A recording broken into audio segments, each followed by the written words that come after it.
Monsieur, bonjour et bienvenue aux 12 heures de ce 17 avril à la une de l'actualité. Ouverture de la première rencontre régionale réunissant journalistes, professionnels des médias et divers acteurs du secteur de la communication. Le ministre annonce la tenue d'autres rendez-vous similaires. Nous l'écouterons dans quelques instants. Regain de tension entre l'Algérie et la France après l'arrestation arbitraire d'un employé diplomatique algérien. Le paysage politique français divisé entre appel au dialogue et déclarations poussant à l'escalade au service d'agenda personnel. La junte au pouvoir au Mali, dirigée par Goïta, multiplie les actions dangereuses pour le pays et toute la région, faisant ainsi le jeu du Marzen marocain et piétinant la légitimité constitutionnelle et la volonté du peuple. Les détails tout à l'heure.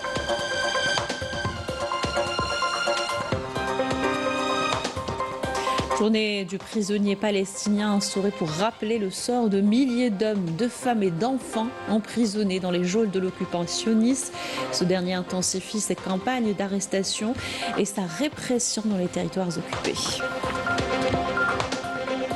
Bienvenue à tous, heureuse de vous retrouver. Je vous disais un titre, le ministre de la Communication, Mohamed Bezzied, a présidé ce matin à Oran l'ouverture de la première rencontre régionale réunissant journalistes professionnels, des médias et divers acteurs du secteur de la communication. Il s'agit de discuter des perspectives et des défis auxquels fait face la profession. Cet espace de dialogue entre professionnels du secteur est le premier d'une série d'autres rencontres dans l'Est, le Sud et le centre du pays, a affirmé le ministre. Je vous propose de l'écouter. Notre rencontre aujourd'hui est une rencontre qui soulève une question essentielle sur le métier de journaliste. Et je me réfère à ce qu'a dit le président de la République, qui porte à la famille médiatique toute l'affection, toute la considération et tout le respect. Car à chaque fois qu'il parle de la presse, il affirme que l'avenir de l'Algérie est lié à une presse professionnelle et patriote. Est tenue ce jeudi de la commission mixte algéro-biélorusse de coopération commerciale, économique et scientifique. Elle se tient à Minsk sous la coprésidence du ministre de l'Agriculture, du Développement rural et de la Pêche, Youssef Cholfa, et du ministre biélorusse de la Réglementation antimonopole et du Commerce, Artur Karpovitch. Arrivé hier, Cholfa s'est entretenu avec le vice-premier ministre sur les moyens de renforcer le partenariat bilatéral. Il a également eu un entretien bilatéral avec le ministre biélorusse de l'Agriculture et de l'Alimentation. Et à propos d'agriculture, le recours à la science est primordial pour le développement de ce secteur et pour en faire une locomotive de l'économie nationale. Illustration à Biskra, où une unité de production de fourrage à partir de résidus de palmiers a été inaugurée cette semaine. L'usine produira 200 quintaux par jour avant de doubler la quantité dans un avenir proche. Younes Lekhaldib, Badia Mardi. L'université s'ouvre de plus en plus sur le monde économique et investit davantage dans la recherche scientifique. Une unité de production d'aliments de bétail extraits de résidus de palmiers vient de voir le jour à Al-Qantara dans la wilaya de Biskra. C'est là le fruit de la recherche menée par le Centre de recherche scientifique et technique sur les régions arides situées dans la région des Ibans, ce qui réduira la facture d'importation de ces produits. Ce produit est issu de la recherche scientifique. Il a obtenu le brevet d'innovation, ce qui a permis la création d'une unité de production suivant les orientations du ministre de l'Enseignement supérieur. Cette unité a une capacité de production allant de 200 à 400 quintaux par jour.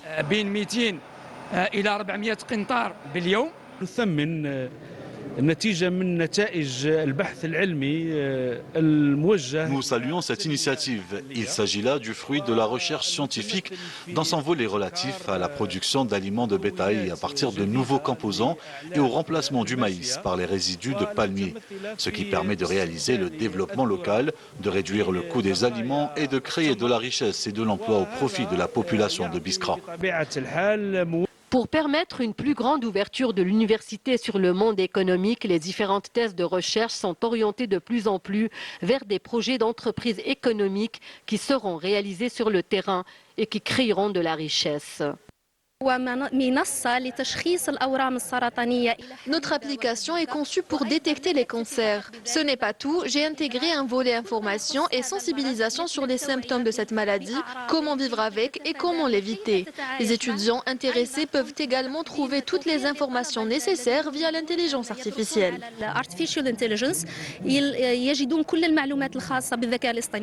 Ce sont là des exemples de projets d'entreprises innovantes au service du développement économique.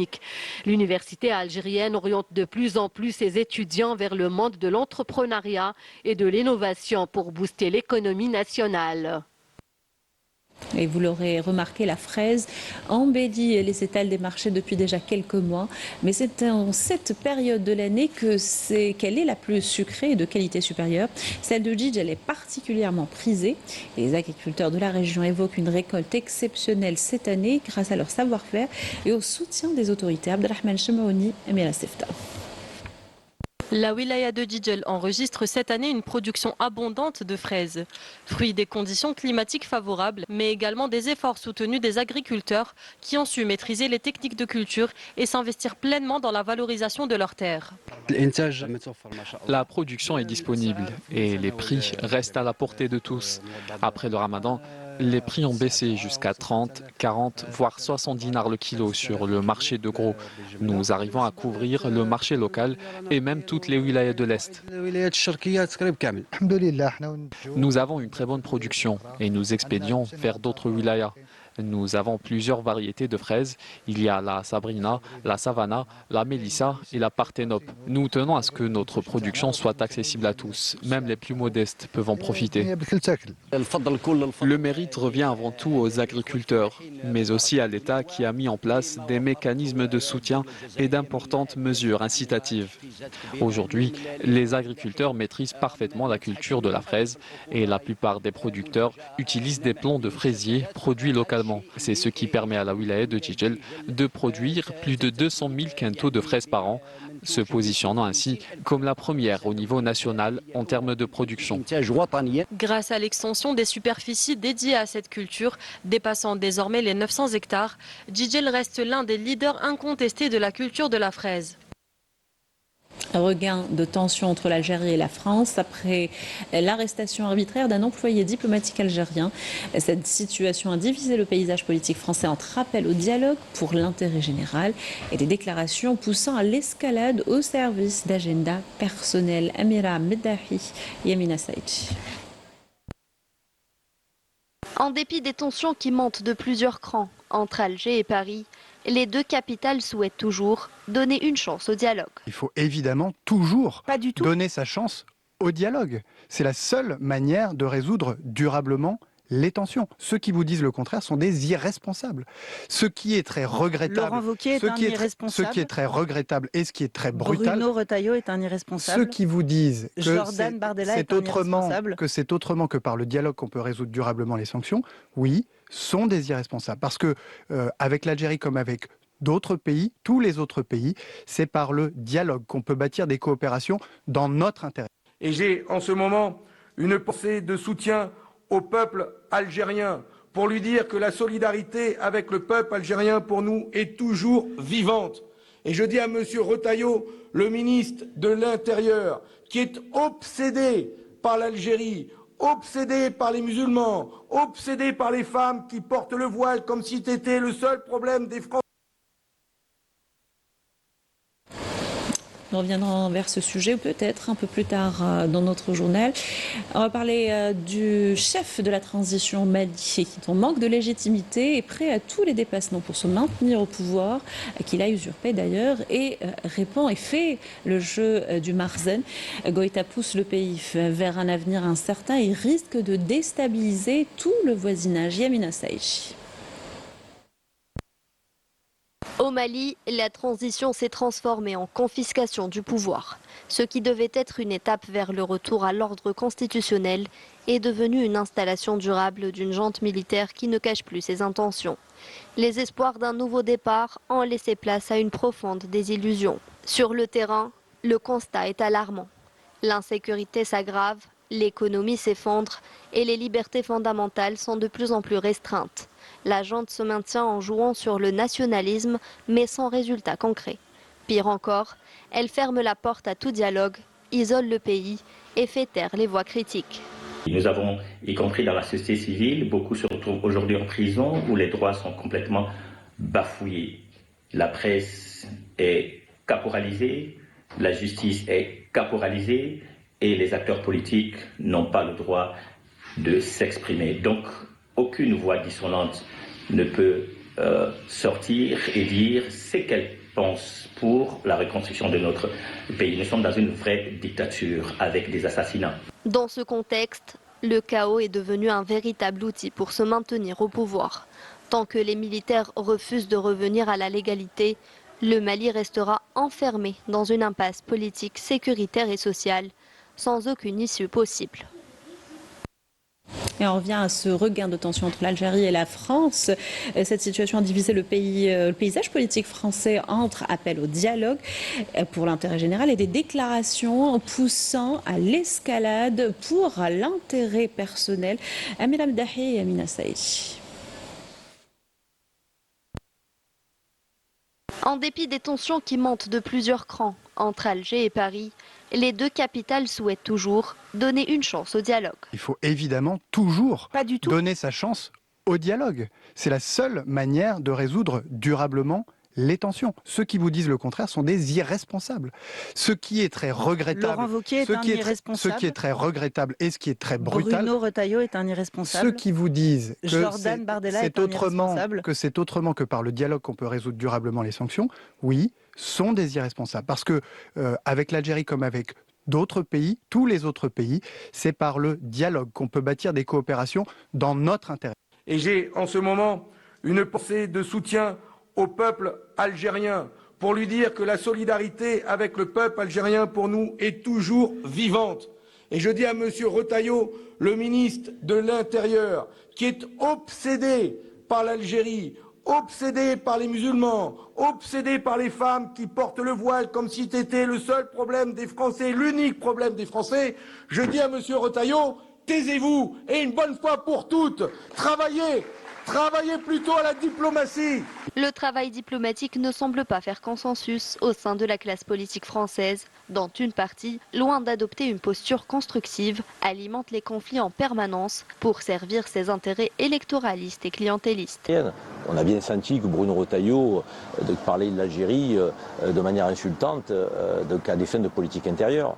C'est pour satisfaire ses ambitions à la tête de LR prochainement, puisque la présidence de ce parti est en jeu, mais peut-être plus encore pour aller chercher un électorat d'extrême droite sur le dos de la relation franco-algérienne. Une posture qui ne fera qu'envenimer la situation et exacerbera les tensions entre l'Algérie et la France.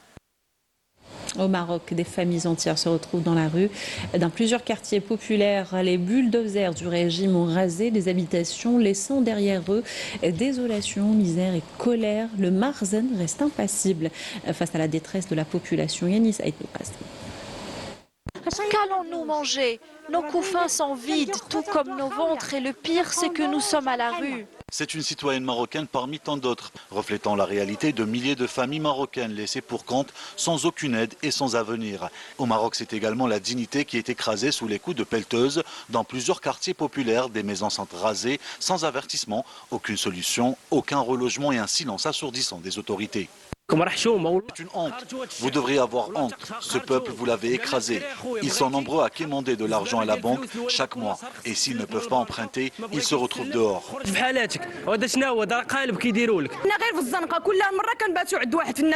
Nous sommes sans abri. Ils nous ont expulsés sans motif et nous n'avons pas où aller.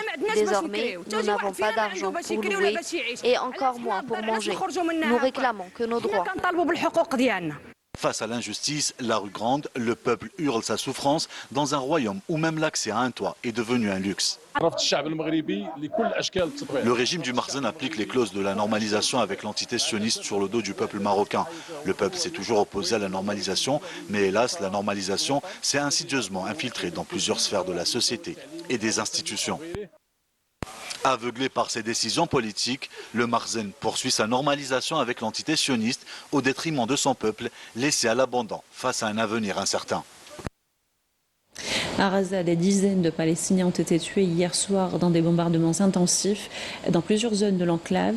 Des massacres concentrés essentiellement dans les quartiers de Beit Lahia et Jabalia dans le nord.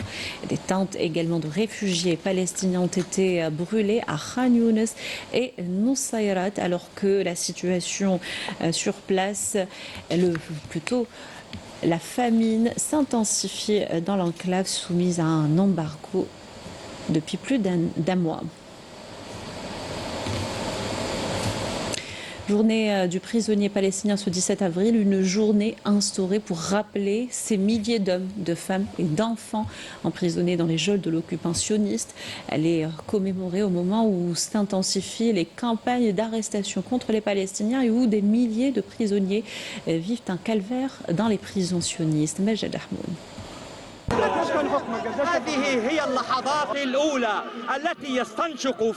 Ce jeudi, la commémoration officielle de la journée du prisonnier palestinien instaurée en 1974 par le Conseil national palestinien coïncide avec une recrudescence de campagnes d'arrestation et de mesures répressives dans les territoires occupés. Les autorités palestiniennes dénoncent depuis longtemps l'agression sioniste qui se traduit notamment par un traitement inhumain des détenus palestiniens. À ce jour, près de 9900 Palestiniens seraient incarcérés dans les prisons de l'occupant sioniste. Cette situation intervient dans un contexte de guerre génocidaire à grande échelle, avec des arrestations massives, notamment dans la bande de Gaza et en Cisjordanie. Les chiffres parlent d'eux-mêmes. 3498 Palestiniens sont actuellement en détention administrative, dont 3076 attendent encore leur jugement. Et 400 enfants ainsi que 29 femmes sont parmi les détenus. De plus, l'occupant sioniste a condamné 600 prisonniers à la prison à vie, bien que 291 aient déjà bénéficié d'un échange avec la résistance palestinienne. Ces données témoignent d'une politique de détention extrême où torture et négligence médicale viennent s'ajouter à des pratiques comme le regroupement des personnes malades avec celles en bonne santé. Mais le cauchemar des Palestiniens ne se limite pas aux incarcérations. 665 corps de martyrs sont toujours détenus par l'entité sioniste, dont 259 depuis le 7 octobre 2023. Depuis 1967, 300 prisonniers sont morts en détention. Les responsables palestiniens appellent la communauté internationale à agir face à cette injustice. En cette journée du prisonnier, ils lancent un appel à la justice pour mettre fin aux pratiques génocidaires de l'entité sioniste.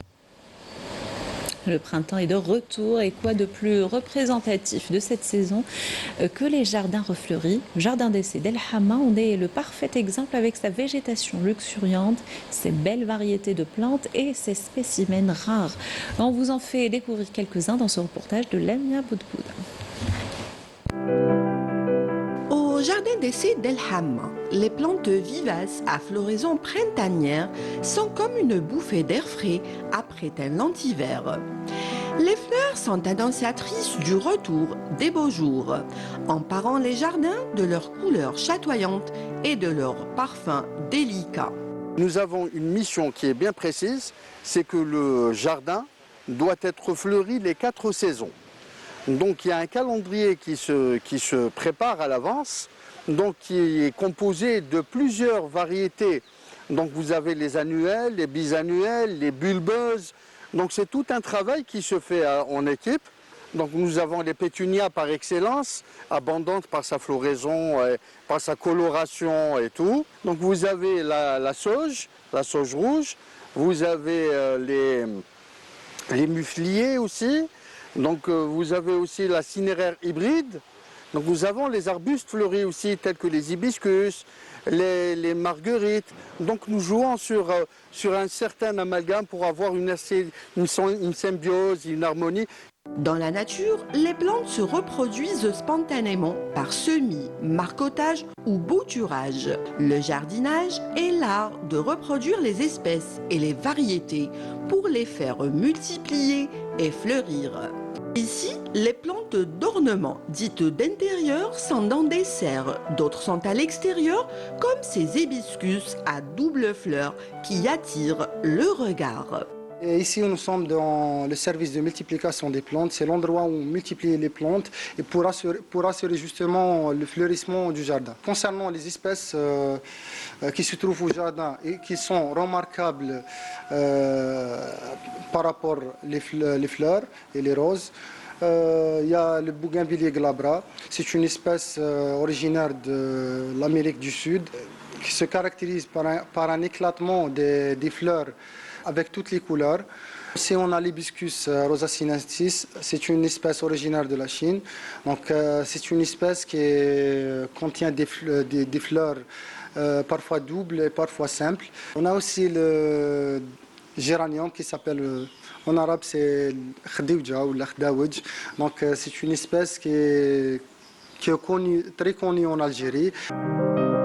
Chaque recoin du jardin devient un tableau vivant où la nature se réveille, se révèle et nous émerveille.